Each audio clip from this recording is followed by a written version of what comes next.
পড়ছি নাসরিন জাহান আপার শুধু মেয়ে বলে।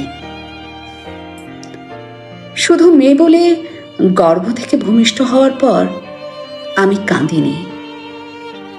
যখন আমাকে থাপ্পড়ে থাপ্পড় পৃথিবীর দিকে তাকাতে বলল নার্স, আমি চারপাশের মাতম শুনি, যেন গগন বিদারী হাহাকার। কাঁদবো কিনা ভাবছি, কানে তীরের মতো এসে বিঁধল কারো কণ্ঠ। 5 নম্বর জন্ম নিয়েছে পিচাসিনী। ফর্সা টুকটুকে মায়াবী নার্স কাছে এসে আদরে জড়াতে চায়। কেউ চিল্লিয়ে ওঠে, মাধবী ওই পাপ ধরিস না। এবার আমার চিৎকার ছাদের কার্নিশে ধাক্কা খেতে থাকে। পেছনে ক্রন্দনরত মা।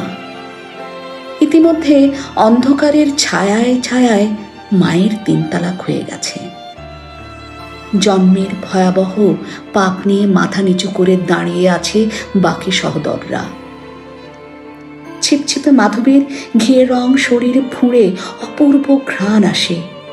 মনে হয় সেখানে যাই, কিন্তু পরক্ষণেই জননীর জল আবছায়া করে এক পুরুষ কণ্ঠ হিড়হিড় করে আমাকে টেনে বাইরের দিকে নিতে থাকে। মাধবী ছুটতে ছুটতে চিৎকার করে, আমাকে দিন, আমাকে দিন, আমি মানুষ করব। 2 কানে সীসা এবং ভীষণ রৌদ্র চতুর্দিক ধাঁধিয়ে রেখেছে।